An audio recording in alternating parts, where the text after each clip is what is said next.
Good morning সবাইকে। কেমন আছো সবাই?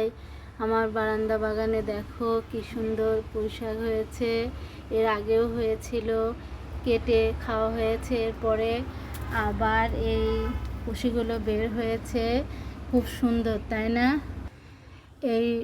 এখানেও অনেকগুলো কুশি বের হয়েছে, দেখো কি সুন্দর। আর এটা তো অনেক দূর পর্যন্ত উঠে গিয়েছে।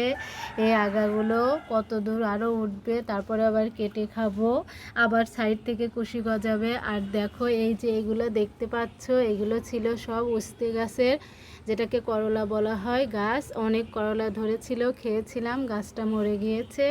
তো এখানে আরেকটি কুশি গজিয়েছে। এখানে কিছু ঝালের বেসন দেওয়া হয়েছে, তো এগুলো বড় হতে থাক। আর এই তো বৃক্ষ মেলায় গিয়েছিলাম কুষ্টিয়াতে, সে বৃক্ষ মেলা থেকে এই ঝাল গাছটা নিয়ে এসেছি।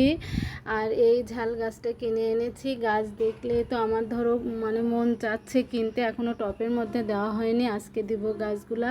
তো বৃক্ষ মেলায় এত গাছ, আমার যে কি ভালো লাগছিল, কিনতে ইচ্ছা করছিল, কিন্তু আসলে ওই যে ভাড়া বাসাতে আসলে থাকলে ইচ্ছা থাকলেও বেশি গাছ লাগানো যায় না, কারণ ছাদে তো রাখা যায় না।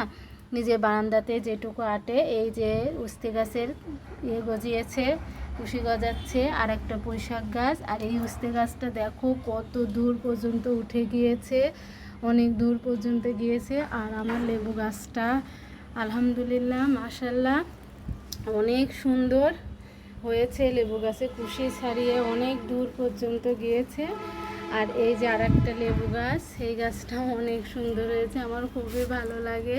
আর এখানে আর একটা ঝাল গাছ আছে, আর এই ঝাল গাছটা কুশি সাজাচ্ছে। আর এর মধ্যে অনেকগুলো ঝাল গাছ ছিল, কিন্তু ওই যে বলে না যে আমার একটা কর্তা আছে বেশি পণ্ডিত, করেছিল কি, গাছে যখন অনেক ঝাল ধরছিল তখন করছে কি, ওটা বিষ এনে দিয়েছে, এমন পাওয়ারফুল বিষ দিয়েছে যে সেই বিষের কারণে গাছগুলো একদম মরে গেছে। যার কারণে টবগুলো আমি পরিষ্কার করেছি, করে এখন ওর মধ্যে আবার বেসন দিয়েছি।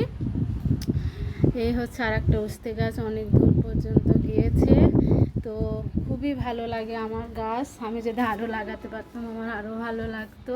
আর এই টবগুলোর মধ্যে আবার নতুন নতুন ঝালের চারা গজিয়েছে। আগের চারাগুলো তো আমার কর্তা বেশি যত্ন করতে যেয়ে মেরে ফেলেছিল, এখন আবার নতুন নতুন গজাচ্ছে।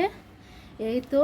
আর এটা তো সেই ড্রাগনের গাছ দেখো, এতটা কুশি ছেড়ে এত দূর হয়েছে, একটা এই যেদিকে কুশি ছেড়েছে।